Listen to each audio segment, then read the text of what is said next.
Star Wars, Young Jedi Knights, The Lost Ones, Chapter 7. Later that night, the bulk space cruiser Adamant lurched into the Coruscant system, heavily guarded by New Republic warships. The number of assault fighters bristling with turbo laser cannons that clustered around the supply cruiser hinted at the military importance of the cargo it contained. Standing ready at the cruiser's command bridge, Admiral Akbar remained tense despite the additional precautions that had been taken. The Adamant approached the docking zones near the Coruscant space stations, precisely according to schedule. The assault fighters powered down their weapons and split off as each squadron signaled the farewell to the Admiral, commander of the New Republic fleet. "Thanks for the escort," Admiral Akbar said into the comm unit. "Coruscant security will take it from here." He switched off and paced the bridge. It had been a long haul, but the New Republic badly needed the modern hyperdrive cores and turbolaser battery emplacement the ship carried in its armored holds. The Adamant would deliver the components to the Kuat drive yards, where they would be installed in a new fleet of battleships. Akbar had been charged with making a formal inspection tour, and he always relished the chance to be aboard a fine military ship. Though the main threat from the evil empire had ended, trouble still flared in the non-allied systems. The fragile government, led by Chief of State Leia Organa Solo, had to be ready at all times, with a force strong enough to ward off attacks from known or unknown enemies. "Coruscant Central acknowledges our arrival," said the helmsman.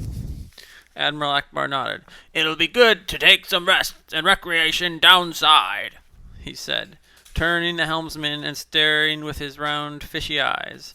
"Ever been to Coruscant for a furlough before, Lieutenant?" The young man nodded. "Yes, sir, several times. I know where there's this little rooftop cantina, a rotating restaurant, and that lets you look out across the whole city. They've got a keyboard player with 10 tentacles. Boy, you should hear the music she makes."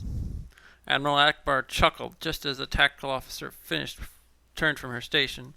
Her normally pale skin flushed as she shouted in alarm. "Admiral, an unidentified fleet just appeared off our starboard bow. Range is less than 50 kilometers and closing fast. They appear to be in attack formation." Admiral Akbar whirled around to look out the front viewports. "Attack formation?" he said. "But we're in the Coruscant protected zone, one of the most heavily guarded areas in the galaxy. Who could possibly attack us?"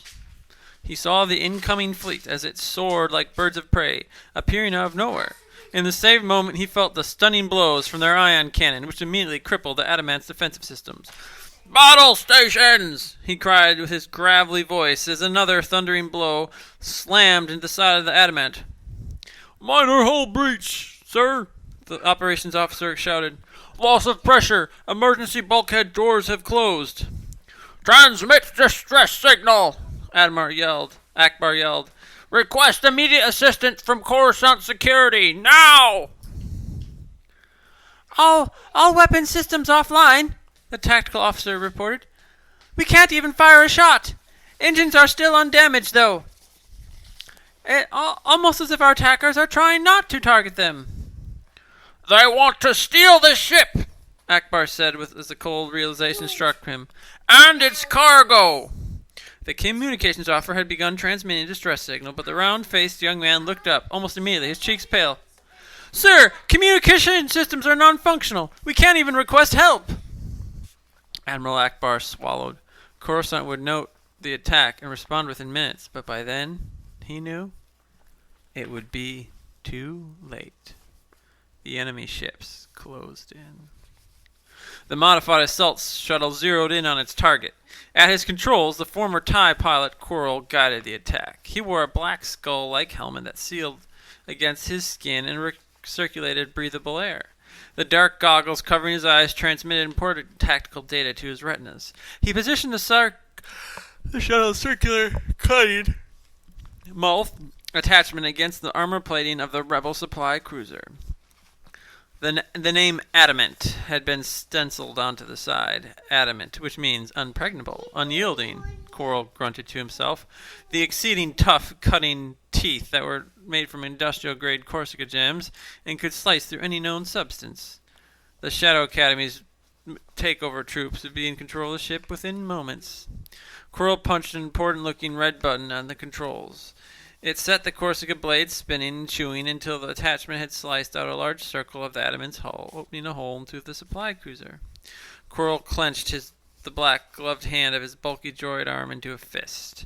His own arm had been crippled when his TIE fighter crashed into the jungle moon of Yavin 4, but Imperial engineers had replaced the twisted limb with a more powerful droid attachment. His strength had increased, though he could not feel anything with his new mechanical fingers. Eager stormtroopers assembled in the boarding tube, holding their blaster rifles ready. Quirrell knew that the supply cruiser's main defenses had been on the escort ships and the 14 heavily armed corvettes, E-wings, X-wings, that flanked the Adamant on its trip to Coruscant. The rebels had been complacent at their capital world, though, and they had let their defenses lapse for just a moment. Quirrell, lurking in his invisible hiding place, had seized the moment to strike. Airtight seal complete, Stormtrooper Captain reported. Very well, Quirrell said, standing from his command chair. begin the assault.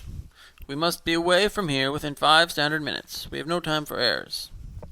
The hatch seal of the boarding tube popped open, and the stormtroopers charged in, fired at anything that moved, using only stun beams. They had no particular desire to avoid killing the Adamant's crew, but deadly blaster bolts might cause irreparable damage to the bridge control systems. Some of the rebel crew had taken shelter behind consoles. They fired at stormtroopers, releasing wild bursts of energy. One trooper went down, a smoking hole in his white chest armor, making a gurgling sound that ended with a burst of static over his comm system. Quirrell marched in, holding a blaster pistol in his droid hand. The stormtroopers fired repeatedly as rebel helmsman went down, flying backwards as a bolt of blue energy knocked him aside.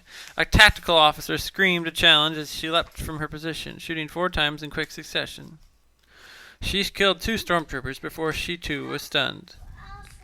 Quirrell stood forward, intent on the Adamant's helm. He needed to get the ship moving again. The dark goggles of his TIE helmet showed little peripheral vision, and as he pressed the command station, the rebel commanding officer, a fish-faced chameleon, leaped up and tackled him. Quirrell's blaster pistol clattered to the floor. The officer wrestling with Quirrell, fighting with flipper hands, but the TIE pilot drove his powerful droid fist into the face of the alien, knocking him out cold. Quirrell retrieved his blaster pistol and climbed to his feet, brushing off his black uniform. A stormtrooper captain marched up to him smartly. The bridge is secure, sir. Ready to move out. Quirrell sat down in the Adamant's command chair. Very well. He sealed his helmet and padded suit for total containment, which would protect him from the rapid decompression when the assault ship detached from the hull. He hesitated. Stuff these rebels into an escape pod and launch it. Save them, sir? The trooper asked, perplexed. We don't have much time. Then be quick about it, Quirrell snapped. Conflicting emotions warred within him. These were the enemy, and he had sworn to fight them. Yet the crew on the ship had battled valiantly, and he couldn't stomach letting them die as they lay there unconscious.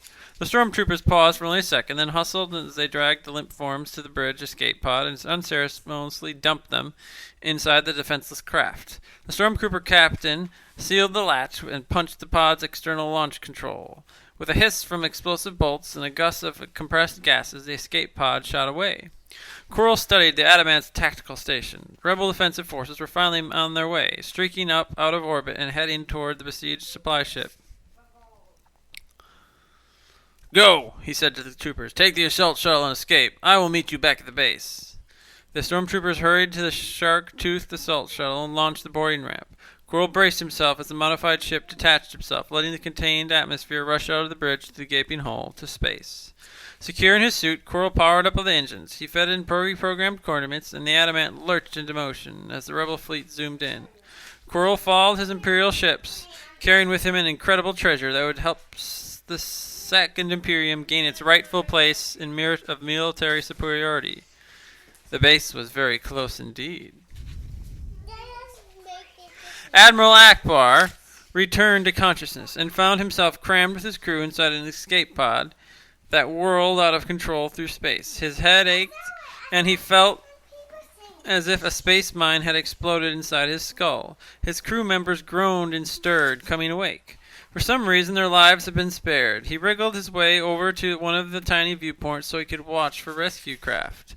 As the escape pod spun out of into a nauseating spiral, Admiral Akbar saw his own ship from the outside. The hijacked space cruiser Adamant lumbered into motion and picked up speed as Imperial fighters streaked ahead of it. New Republic reinforcements headed on a direct path to recapture the precious weapon and supplies, but already Akbar could see the Imperial ships would be long gone in time those reinforcements arrived. Akbar watched the Adamant vanish before Coruscant ships came close enough to fire a shot. He wished he could just fall back into unconsciousness, but the splitting pain in his skull kept him wide awake.